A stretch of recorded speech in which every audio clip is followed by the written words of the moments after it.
Yes, hallelujah. We praise you, Father, Son, and the Holy Ghost. Sa God, ang aming pagbulay-bulan, pag-aaralan ay tungkol, Panginoon, sa katagumpay na ipagkapalog mo sa bawat isa sa amin. At bago po kami mag-aral, Panginoon, pakabalutin mo kami ng banal na dugo ni Jesus upang sa gayon, Panginoon, ay hindi kami hindi kami madadaig ng anumang mga pakananang kaaway sa buhay ng bawat isa. Hallelujah. Maraming salamat. We are sealed by the blood of Jesus, and no weapon formed against us shall prosper in the mighty name of Jesus. Maraming salamat, Panginoon. Sabi mo sa iyong salita that through your words we are already cleansed. Hallelujah. Dahil pag malinis kami, Panginoon, ay malaya kang makilos sa buhay ng bawat isa sa amin. Maraming salamat, Panginoon, sa ngayon pa lang inaangkin na namin ang pagkatagumpayan ng aming pag-aaralan sa oras na ito. Let your glory shine upon us, upon your people, and especially to this place in the mighty name of Jesus. Lord, gamitin mo lamang ako at itago mo ako yung hide me in the shadow of your wings, Lord God, and let your glory alone shine in this place. Anoint my lips na ang lahat ng lalabas sa aking bibig ay magmumula lamang sa iyo. It your will be done today, O God, not my will. In the mighty name of Jesus, ninadalangin ko lang, Panginoon, ikaw ang kumilos sa buhay ng bawat isa sa amin kung ano ang nais mo habang kami nag-aaral. Yan ay masusunod, Panginoon, sa pangalan ng Jesus. Thank you, Lord. Hallelujah. To God be the glory in the mighty name of Jesus. This we pray. Amen. Praise the Lord. Hallelujah. Maghanda-handa tayo.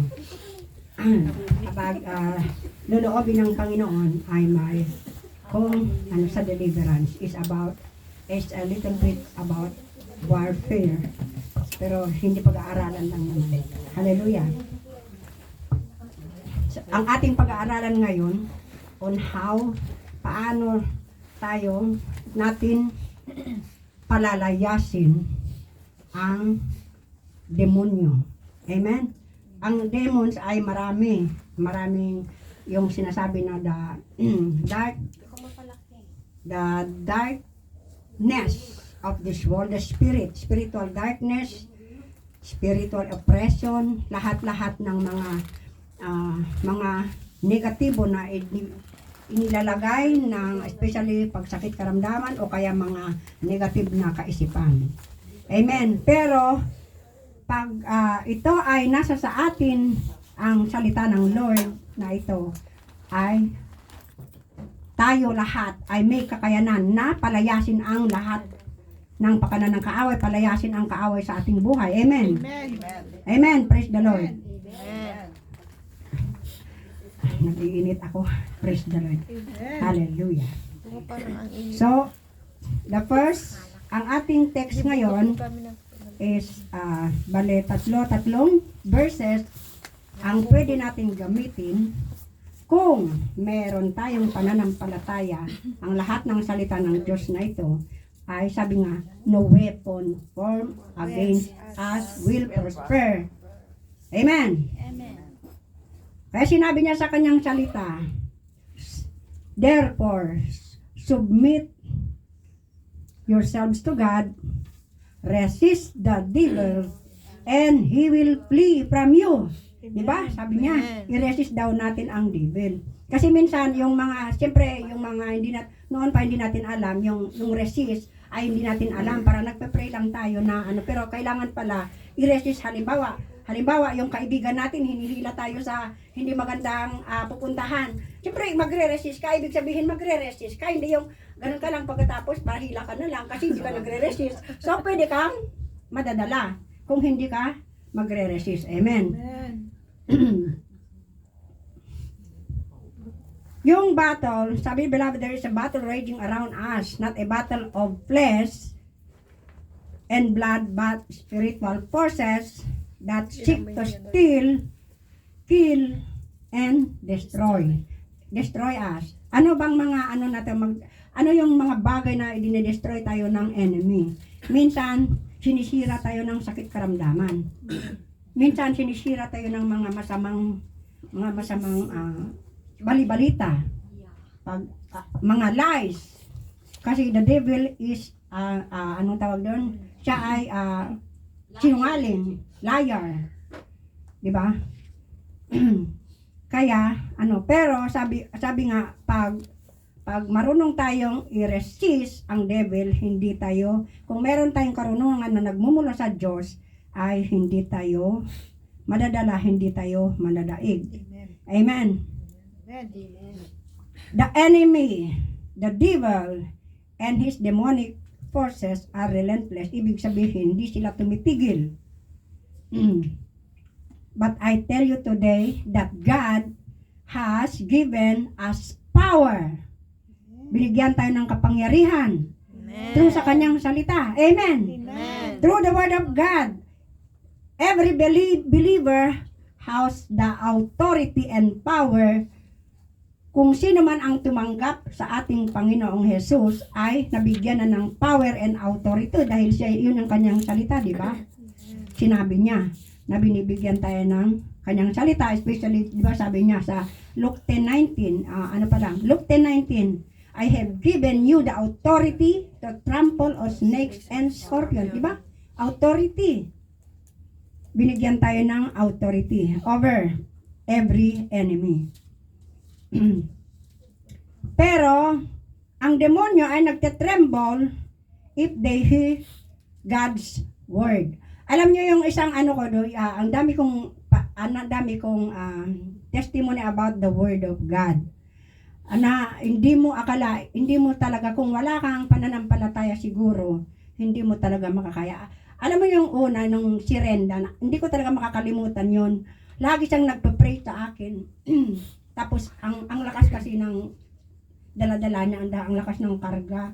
Alam mo ba yung kami, as in na spiritual battles, but rin yung katawan ko kasi parang wala akong nakikita pero may humihila kasi pinipilit niya yung parang kinukuha niya talaga yung pinagpa-pray ko, parang hinihila niya sa akin yung grab.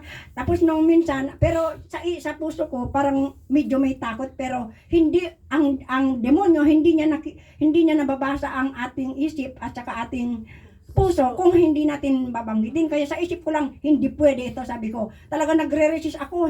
Ito, si Renda ay para sa Diyos. Yung ganun, yung i-declare mo kung ano yung, kung paano magre-resist, i-declare mo para hindi ka madadaig. Hindi yung, pairalin mo yung takot. Kasi pag takot, ay wala, madadaig tayo ng kaaway. Amen. So, ang kanyang salita ay powerful. Pag ating binanggit ito, katulad ng ito, lagi nating sasabihin ito, I submit myself to God. I resist the devil and he will flee from me. Kailangan ito yung lagi natin i-meditate na kapag ito ay nasa sa atin, kung mananampalataya ta kanyang salita na ito, na that if we submit and to God and resist the devil, and the devil will flee. Kaya lumaliw sa atin ang demonyo. Amen. Especially sa sakit, noon yung sa that time na ako ay ito ay testimony sa mga hindi pa nakakarinig. Noong hindi pa ako napunta dito sa church, kaya ako napunta dito dahil doon. 'Di ba sabi sa Romans 8:28, sabi nga niya, all things work together for good for those who love God and to those who are called.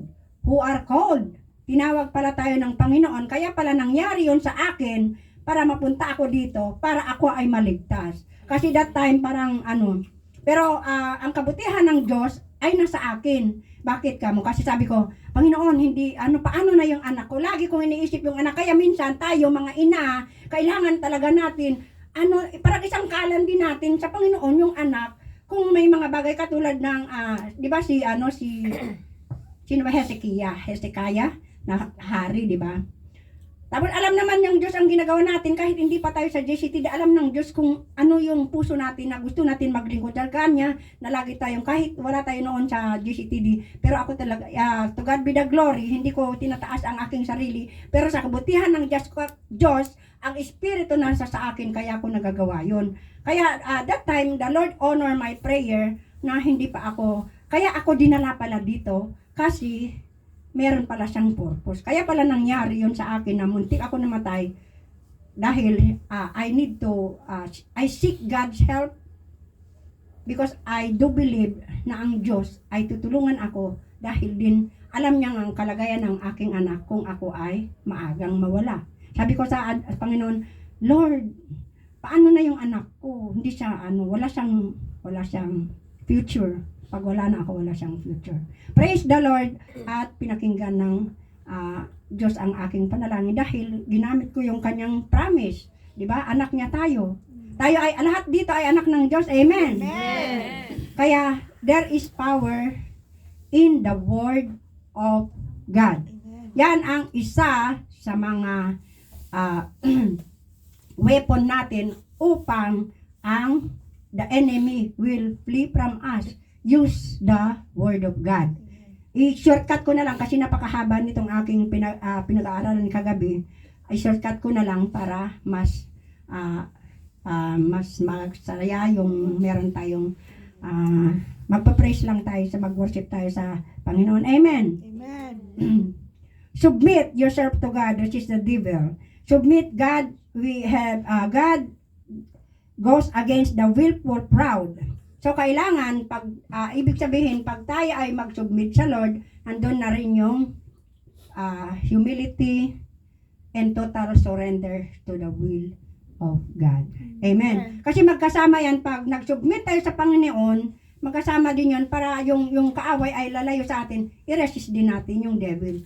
Pero kailangan talaga hindi naman makikinig ang ating Panginoon kung tayo ay very proud. Amen. So, i-resist din natin yung pride. Yung mga bagay na hindi nakalulugod sa Panginoon, yung submission, ibig sabihin, ay i-resist din natin yung mga bagay na yung alisin natin sa atin yung mga bagay na hindi nakalulugod sa Panginoon, especially the pride of life, marami. Unforgiveness, ano pa? Mga lagi tayong sumusuway, disobedience, mga ganun. Amen. God gives grace to the willing, humble. So let God work His will in you. How to submit to God? Paano tayo mag-submit sa Panginoon? Start by surrendering our life to God. Start natin surrendering our lives. Authority. May authority ang Diyos sa atin eh. Kung meron siyang authority, yun ang pinapasa niya sa atin. Amen. Naintindihan natin? Amen. So, we start by surrendering our life to God's authority and seeking His will, not our will. Amen? Humble yourself, cultivate a humble heart, recognizing that God's wisdom, fear surpasses your own. So, let us always pray for the guidance of God. Kaya, pag ako talaga, pag nagpe-pray, hindi ko talaga nalalampasan yun. Lead me always, O Lord. Yung in the way of your righteousness for your name's sake. So, kailangan lagi tayo humihingi ng leading ng Lord, ang guidance, especially sa ating pang-araw-araw na buhay. Amen. Sa umaga talaga, yung bago tayo magtrabaho, lagi tayo mag-pray na ilaya tayo ng Panginoon sa anumang masama, especially sa mga disgrasya, minsan pag hindi tayo nakapag-pray, noon kasi minsan nadadala tayo sa mga ang sarap ng tulog, hindi tayo makapag-pray, bigla na lang tayo nagising, hindi na tayo makapag-pray. Alam nyo, talagang kahit very clumsy ka, kahit na-amaze ka, bakit ganun? Bakit very clumsy ako ngayon? Yun pala, hindi pala ako nakapag-pray. Kaya iniiwasan ko na kung maaari, iniiwasan ko na hindi makapag-pray sa umaga bago ako bumangon. Nagpe-pray na ako. Ang pagpe-pray naman ay hindi naman yung minsan alam ng Lord yung sa puso natin, di ba? Hindi naman yung as in na parang very tawag doon, yung holy, yung di ba yung iba holy sila na mag-pray. Pero alam ng Lord, yung parang nakikipag-usap, parang kaibigan. Yung kaibigan, di ba? Yung kaibigan lagi mong kausap, parang ganon din sa Lord. Hindi yung mga formal mag-pray dahil alam naman ng Lord. Kailangan lang natin banggitin kung ano ang ating pinagpe-pray at pinaalala lang ni Lord sa akin, let us pray para sa ating venue na ma-okay na. Amen, kasi hanggang ngayon hindi pa siya okay. But we claim it, we receive it na yung venue natin last year ay ganun. Bigla lang pinaalala ni Lord sa akin. Let us pray, pag-pray natin lahat ang venue para mapapasa atin kasi wala pang confirmation. Amen.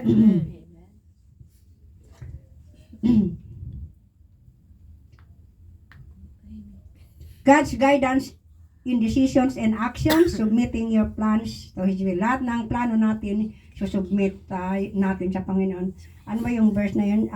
Commit yourself unto the Lord and all your plans will succeed. Diba? Sa Psalms 6, ano ba yun? 16.3? Proverbs 16:3. Proverbs 16.3 pala. Thank you, Sister Virgilin AP pala. So, yung ibig sabihin ng submission, the principle of surrendering and obedience.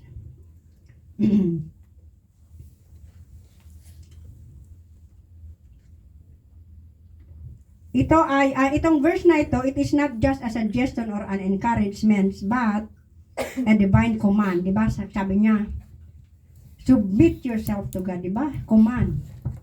So, kailangan natin palang gawin. Hindi lang yung parang salita lang, pero yun pala ay command, katulad sa mga kinukuman ng Panginoon na let us submit ourselves and resist the devil. Amen. With the astounding result, resist the devil and he will flee from you. Minsan we often forget the power behind this prayer. Diba, minsan parang normal lang, pero hindi natin alam, very powerful pala yung word na ito. Amen, kung gagamitin natin pang araw-araw. Amen. Amen. Praise the Lord. Amen. We should know that the subject to the authority of Christ, and when we stand that authority, the devil will flee from us. Pagtayuan daw natin ang authority na binigay ng Lord sa atin, lahat ng mga demonyo ay lalayas at hindi sila lalapit sa atin. Amen! Amen. Praise the Lord! Amen. Gising ba lahat? Amen. Ito na lang walang inaantok. Praise God. Hallelujah. This verse reveals the secret to overcoming the devil. It is not our power to drive the devil, but it is also our submission to God. Amen. Amen. The devil is a formidable foe, yet his power is nothing compared to the power of God. And so we must first submit ourselves to God. And this submission is not an act of weakness, but an act of strength. For we are submitting to God. Lahat ng ating, kung ano yung nasa sa atin, yung anong will natin, isubmit. Ano ba yung decision natin, di ba? Pag meron tayong mga plano-plano, pinagpe-pray natin, di ba? Yung pag pinagpe-pray natin yung isang bagay at very smooth siya, walang very peaceful, hindi ka naguguluhan, ibig sabihin. Di ba totoo yan? Yung parang will ni Lord, pag wala. Pero pag wala kang kapayapaan, hindi pala yun will na Lord. Malalaman na lang natin sa mga susunod na araw na hindi pa doon ko kasi na maraming beses ko na naranasan yung ganon na malalaman ko na halimbawa minsan noon gusto kong bumili ng mga bagay, hindi ako makabili-bili, yun pala meron na palang nakaraan in the future para magkaroon ako sa bagay na yun ang ibig kong sabihin na doon natin malalaman ang will ni Lord pala kung sa in the future, di ba? Na hindi pag hindi niya kalooban ay mapapahamak tayo. Amen. Amen. Minsan noon yon hindi pa ako Kristiyano. Nagpe-pray ako na kasi mangutang ako sa bangko. Sabi nung una, sabi ko sinunod ko ang sabi ng Lord kasi hindi talagang as in na parang sinasabi hindi. Hindi. Meron yung minsan na hindi ko sinunod, yung hindi niya sinunod ko, napahamak ako.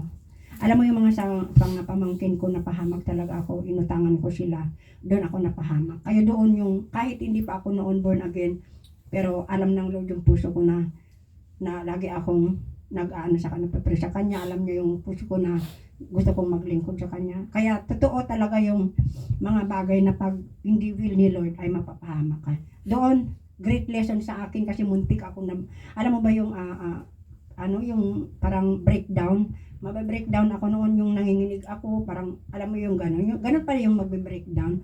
Pero pinag-pray ko talaga, Lord, huwag mong hahayaan magkaroon. Naghahanap ako noon ng psychiatrist. Sabi ko sa leader namin kasi sa organisasyon ako, manang Karing, pwede bang hanapan ako ng psychiatrist? Parang hindi ko na kaya itong ano ko.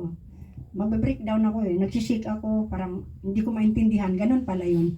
Kaya mahirap talaga yung pag may depression ang tawag doon, na anxiety and depression. Dahil aakyatin ako ng bangko, hindi ko naman, wala akong pambayad. Dalawa pa naman yun, ginamit ang pangalan ko sa bangko. So, ito ay lesson din sa atin na huwag tayong basta maniwala kahit kamag-anak natin. Pamangkin ko yun sa pinsan, hindi itong mga mga pamangkin ko na talagang sa kapatid ko. Kaya isang lesson yun na kung kalooban ng Lord ay very peaceful. Pero pag hindi niya kalooban, tayo ay mapapahamak. Amen. Yung next natin, so tandaan natin, paano natin mapapalayas ang demon? Because the Word of God. Amen. Gamitin natin ang Word of God at isa ito sa pinaka-powerful, the Word of God. Submit yourself to the Lord, to God. Resist the devil and he will flee from you. Pangalawa, Luke 10:19. Amen. Isa rin itong powerful if we believe na paggamitin natin ito, especially sa deliverance. Kaya ako tinuturo ito para hindi na tayo. Oo, totoo na minsan ako ginagamit ko yung power ko, pero meron talaga yung time, pero hindi bihira yun. Yung kailangan ko rin yung mas anointed sa akin upang ako ay i-deliver. Kasi may mga bagay na ganun eh. Parang sa meron yung meron yung sa 1, 2, 3, parang ganun, di ba? Ganun din sa mga ganun din pala yan ako, dahil sa aking naranasan, parang doon ka nagbabase. Kasi meron din pala time na kailangan ko din magpa-pray kay Reb. Doon na ako ay nagpa-pray for deliverance, di ba? So, but, as long as tayo ay nanampalataya, pwede nating gamitin itong word na ito. Kasi sabi niya, I have given you the authority. Ibig sabihin, lahat ng anak ng Diyos ay may kapangyarihan. To trample on snakes and scorpion, to tread sa ibang, di ba? Pwede nating apakan, di ba? Sabi niya, to trample on snakes and scorpions, and all the power of the enemy. All the power, ibig sabihin, lahat ng kapangyarihan ng enemy ay pwede nating tapak-tapakan. Amen. So, he will not hurt us. Lahat ba nanampalataya na anak ng Diyos? Amen. Amen. Ang tinanggap natin ng ating Panginoon, ito ang kapangyarihan na binigay sa atin. Amen. The authority to trample on snakes and scorpions. Amen. Amen. So, pwede natin gamitin ito. Pwede tayong mag-pray. Pag may sakit tayo, natin. Amen. Apak-apakan natin ng sakit. Ikaw na sakit, lumayas ka sa akin. Amen. Ganon ang gawin natin. Amen. Amen. Kaya sa mga bago. Amen. Alam natin ito sa mga bago. Meron ba na napag-aralan ito sa Pilipinas? Wala. Meron. So, kailangan natin gamitin ang ating authority na tinuro ng ating Panginoon mismo. Panginoong Jesus. To trample on snakes and scorpion. Ibig sabihin, yung snakes and scorpion, hindi naman yan yung literal. Lahat ng mga pakanan ng kaaway, yun apakan natin, may mga sakit. Ikaw na negatibo, unforgiving, lumayas ka sa aking buhay. Ganon ang ginagawa. Alam mo nung nasa ospital ako, ganon ginagawa. Kahit nakahiga ako, hindi naman tinawag, hindi wala kang karapatan sa akin. Ikaw na patay, kamatayan. In Jesus' name. Wala kang karapatan, ginaganon ko yung paa ko doon sa bed kasi hindi ako makagalaw. Praise the Lord, ako ay, di ba? Use your faith. Amen. If you stand in your faith, you will not stand at all, sabi niya, di ba? Hindi natin, kailangan natin yung faith. Sabi mo, Panginoon, binigyan mo ng kapangyarihan. Gamitin ko kapangyarihan na to.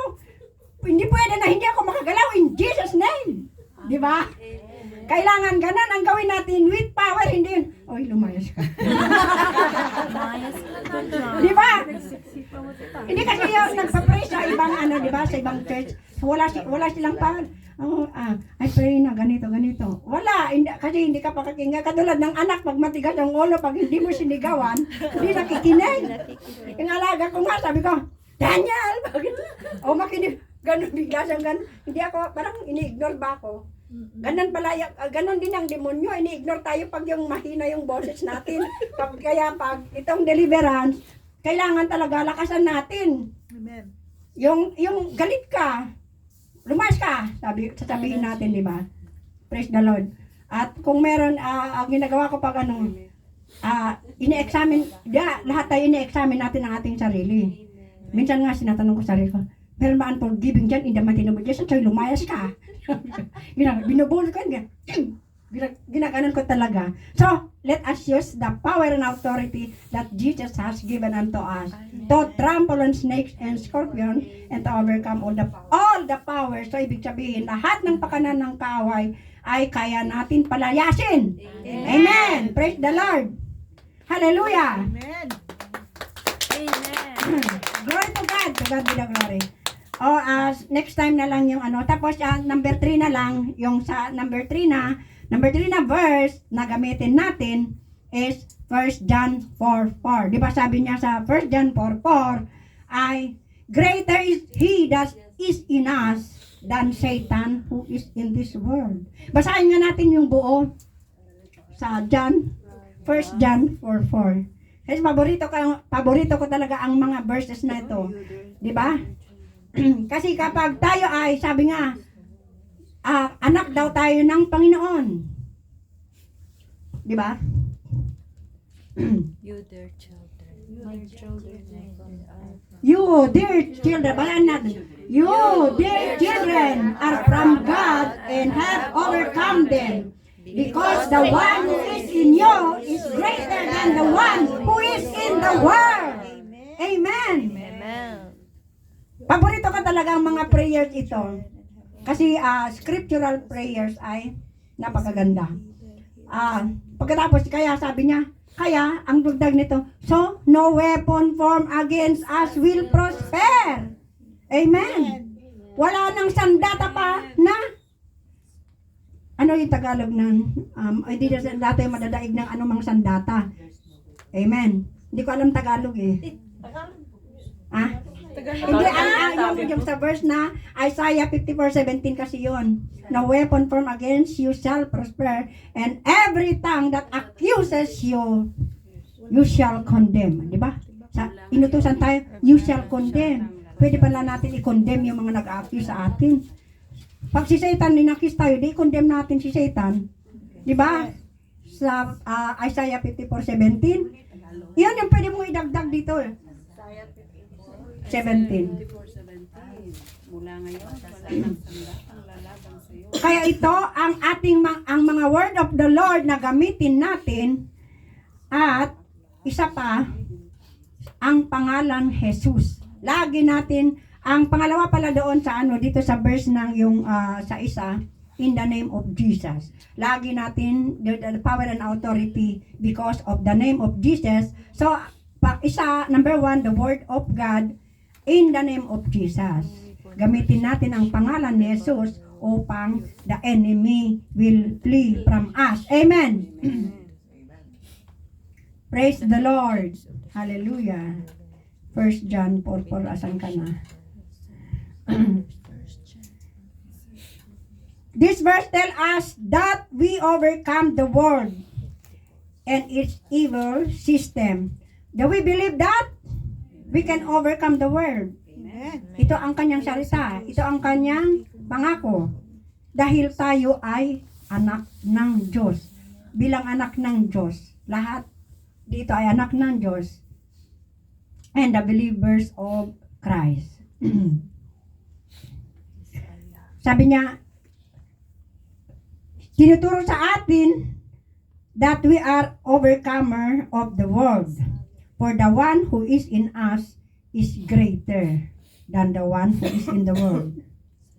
This is a powerful declaration of truth. Our victory is secure in Christ. Ibig sabihin, secure na tayo. Kasi sabi nga niya, greater. Ang Diyos ay nasa sa atin na, di ba? Ang Diyos ay nasa sa atin. Siya ay lagi sa atin. He will never leave us nor forsake us. He will be with us whatever we do and wherever we go. Sabi nga niya, until the end of time. Amen. Amen.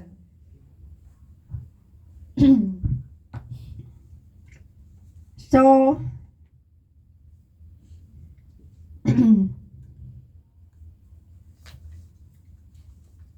God is greater than the one who is in the world. So this is a power declaration of truth. The world may try to sway us. The demons will try to attack us. Trials may seek us. But ang sabi ng Panginoon, greater is He that is in us. Because we are for God. Sabi niya sa Romans 8:31, we are for God. So who can be against us? No one can be against us, di ba? We are more than a conqueror. Sabi niya, basahin niyo doon sa Romans 8:31 to 39, andun lahat. Kahit ano ba yun? Walang makapaghihiwalay sa atin sa pag-ibig ng Diyos. Sa Romans 8:38 yata yun. Kahit anumang mga bagay, walang makapaghihiwalay sa atin. Dahil ang Diyos ay nasa sa atin, so sino ang laban sa atin? Walang makakalaban sa atin because God is greater that is in us than Satan who is in this world. Amen! Amen. So, ngayon, gamitin natin itong mga salita ng Lord. If we believe that this Word of God can use to yung palayasin natin ang demonyo. Palayasin natin ang lahat ng sakit karamdaman, lahat mga negative ini-inject sa ating isip, lahat yung especially number one yan yung sa mga Kristiyano minsan yung maraming sinisiksik ng negative sa ating isip, di ba?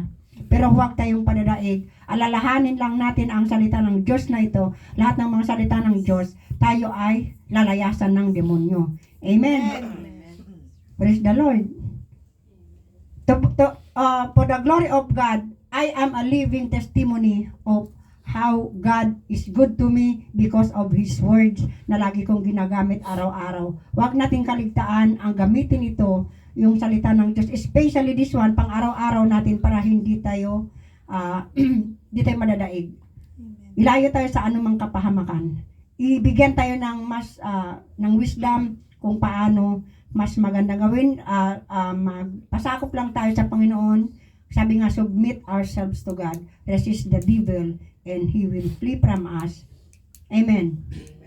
Ang lagi natin isisik lagi sa ating Panginoon, the godly wisdom, upang sa gayon magawa natin kung ano ang nais niya, what is the will of God in my life. Natanong ba natin sa sarili, ano ba talaga yung kalooban ng Lord sa akin?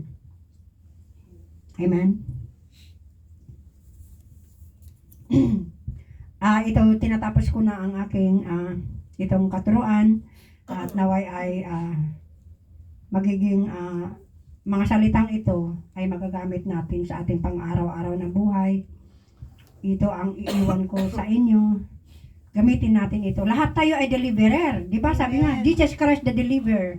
Jesus, the Spirit of Jesus that is in us ay nasa sa atin na, kaya gamitin natin ang salitang ito, especially pag meron tayong mga nararamdaman, meron tayong mga oppression, trials, i-surrender lahat natin sa Panginoon. Kaya natin gawin. Amen. Amen. Hallelujah. Praise the Lord. Amen. Ngayon, let us speak with power lahat ng salita ng Diyos. Pero ang gamitin natin, sarili natin. Amen. James 4:7. Sumunod ka sa akin. I submit to you, Lord. I submit to you, Lord. I will resist you, devil. I will resist you, devil. And flee from me right now. And flee from me right now. In Jesus' name. In Jesus' name. Lahat ng sakit karamdaman. Lahat sa sakit karamdaman. Lumayas ka sa aking buhay. Lumayas ka sa aking In buhay. Jesus' name. In Jesus' name. Lahat ng infirmities ng aking katawan. Lahat ng infirmities. From head to toe. From head to toe. Pinapalayas kita. Pinapalayas Sa buhay ko. sa buhay ko. Now. Now. In Jesus' name. In Jesus' name. Wala kang karapatan sa akin. Wala kang karapatan. Ikaw na sakit karamdaman. Ikaw sa sakit karamdaman. In Jesus' name, lumayas ka. In Jesus' name, lumayas ka. Now. Now. In Jesus' Jesus' name. In Jesus' name. Thank you, Lord. Thank you, Lord. We are victorious. Amen. We are more than conquerors. Amen. We are the children of God. Amen. Praise the Lord. To God be the glory. Kantahin muna natin yung speak. Kaya diba sabi na, I just want to speak the name of Jesus. Because in the name of Jesus, there is power. In the name of Jesus, there is healing. In the name of Jesus, there is life. Amen. So, pag kinakanta natin ito, meditate the word. Napakaganda. Ito ang gamitin natin lagi. In the name of Jesus and the word of God. At ang kinin natin, lagi ang sinasabi niya, we are the children of God. And greater is God that is in us than Satan who is in the world. Amen. Kanta muna tayo. Praise the Lord. Okay ba? Kakanta muna tayo. Amen. Ay, ano ba? Oo, kanta muna tayo. Tapos ano? Komunyon. Tatagtag ako. Yung ano, yung leader, worship leader, aawit. Kantahan natin ang ating Panginoon. Isang ano.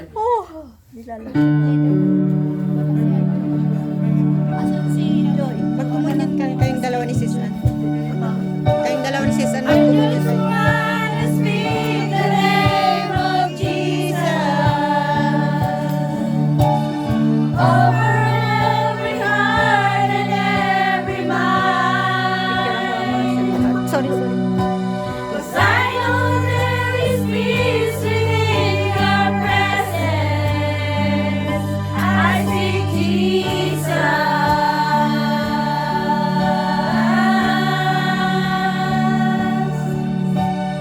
I just want to speak the name of Jesus. Till every heart condition starts to break.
yung hinihingi natin sa kanya yung healing, sa ating spiritual, sa ating physical, ay pagkakaloob niya sa atin. Amen. Kasi kung ang puso natin ay may makikita ng may karumihan, though we are forgiven, and by the grace of God, ay napapatawad tayo. Gusto pa rin niya maging malinis tayo at maging karapat-dapat para ang lahat.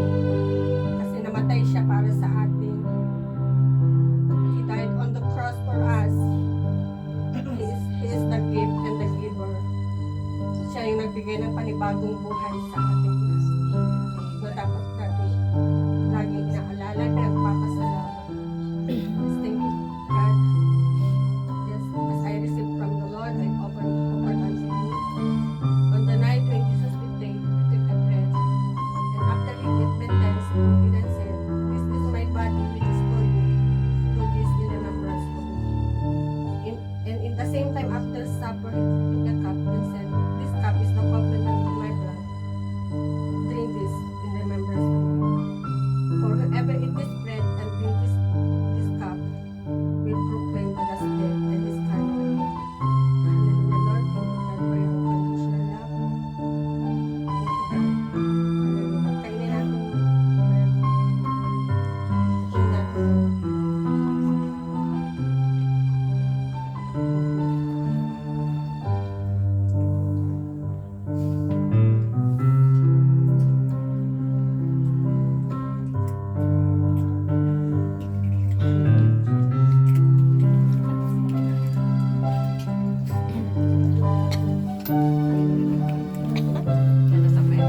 Tamis. Tamis. Makapa.